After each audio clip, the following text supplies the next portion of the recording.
লালপুর নামক গ্রামের এক ব্রাহ্মণ পরিবারের একটি মেয়ে ছিল। তার নাম ছিল লীলা। সে দেখতে খুব সুন্দর ছিল। সে সারাদিন এদিক ওদিক ঘুরে বেড়াতো। ওই তো যাচ্ছে, সুন্দরী মেয়েটি যাচ্ছে। সত্যি এত সুন্দর দেখতে, মনে হয় যেন রাজকুমারী। তুলনা হয় না তার রূপের।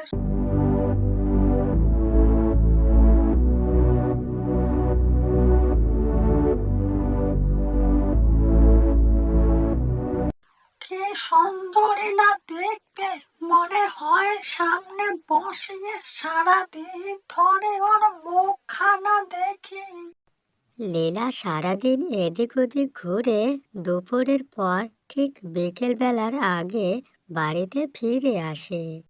আর সে যখন গ্রামের রাস্তা দিয়ে একা একা হেঁটে বাড়ি ফেরে, তখন গ্রামের সব ছেলেরা তার দিকে তাকিয়ে থাকে। যাচ্ছে, যাচ্ছে, ওই যে আমার স্বপ্নের রাজকুমারী যাচ্ছে। কবে যে পাবো, কবে যে আমার স্বপ্ন পূরণ হবে। এভাবে আর কতদিন রাস্তাঘাটে দেখবো? না না, একটা ব্যবস্থা করতে হবে। আমি আজই তাদের বাড়িতে যাব। তার মাকে আমি বিয়ের প্রস্তাব দেব। দেখি কি হয়। যদি ভাগ্যে থাকে তাহলে তো।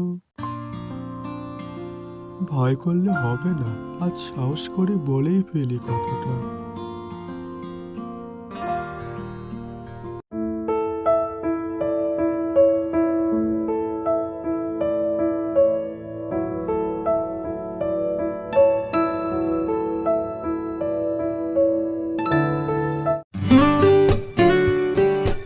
হলো হলো এখন সারাদিন শুধু এদিক ওদিক ঘুরে বেড়াস, মানুষে আমাকে কথা শোনায়। হ্যাঁ রে, তুই তো অনেক বড় হয়েছিস, তোর কি একটুও কাণ্ড জ্ঞান নেই? কি হলো, চুপ করে আছিস কেন, বল। তুমি তো জানোই মা, সেই ছোট থেকে আমার 2 পাড়া ঘোরার অভ্যাস, তাই তো আমি রোজ যাই। আর তাছাড়া তো তোমার সব ঘরের কাজ আমি করে দিয়েছি। সেটা বললে হবে রে মা, তুই এখন বড় হয়েছিস, তোর বিয়ের বয়স হয়েছে। তাই তো বলছি, আর বেরোস না। কি যে বলো, আমি বিয়ে করলে তোমাকে কে দেখবে? এই তো, এই তো মাসিমা তো মেয়েটির বিয়ের কথা বলছে। যাই, এই সুযোগে গিয়ে বলি।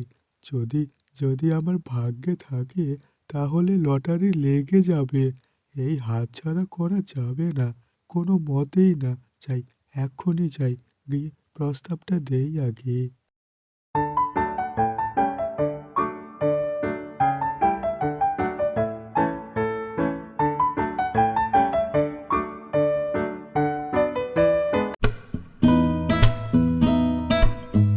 তোমাকে তো ঠিক মতো চিনলাম না বাবা, তুমি কে, কোথা থেকে এসেছো? আগে মা, আপনি আমাকে চিনবেন না। আমি পাশের গ্রামে মল্লিক বাবুর ছেলে। আসলে আপনার মেয়েকে দেখেই আমি এখানে এসেছি। সত্যি কথা বলতে, আপনার মেয়েকে আমার খুব পছন্দ। ছেলে হিসেবে তুমি তো খুব ভালো বাবা, কিন্তু আসল কথা হচ্ছে আমি খুব গরিব। মেয়ের বিয়ে দেওয়ার মতো সামর্থ্য নেই আমার। অনিয়া, আপনাকে কোনো চিন্তা করতে হবে না মা। আমি শুধু মালা বদল করেই আপনার মেয়েকে এখান থেকে নিয়ে যাব।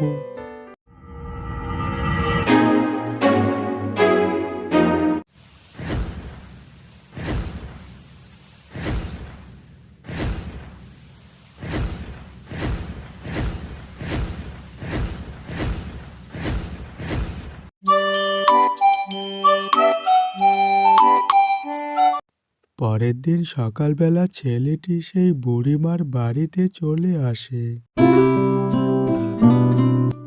আমার এই আদরের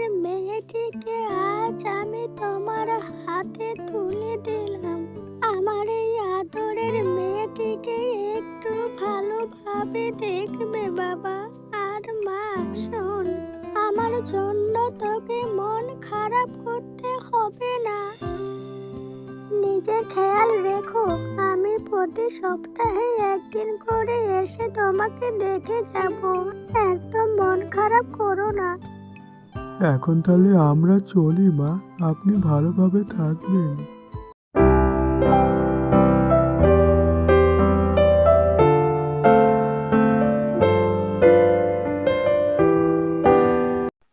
আমার জন্য একদম মন খারাপ করিস না। সুখে থাক, সুখে থাক, স্বামীর ঘর ঘর সুখে।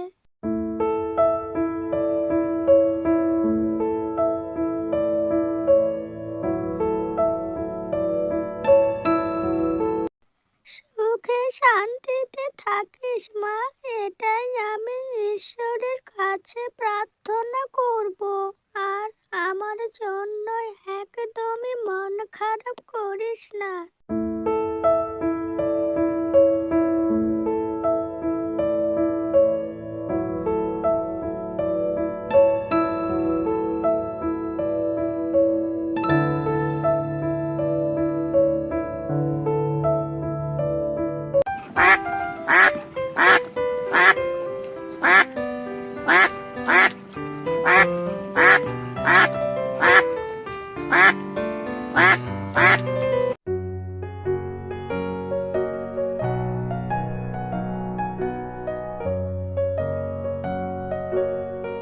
এটা এটা হচ্ছে আমার ঘর।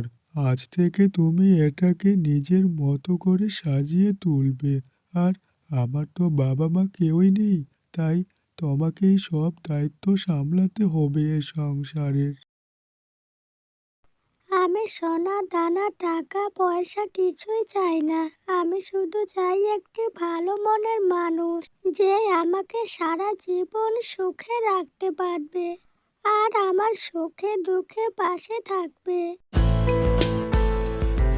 কই দেখি দেখি, নতুন বৌমার মুখখানা দেখি। বাহ, বেশ তো।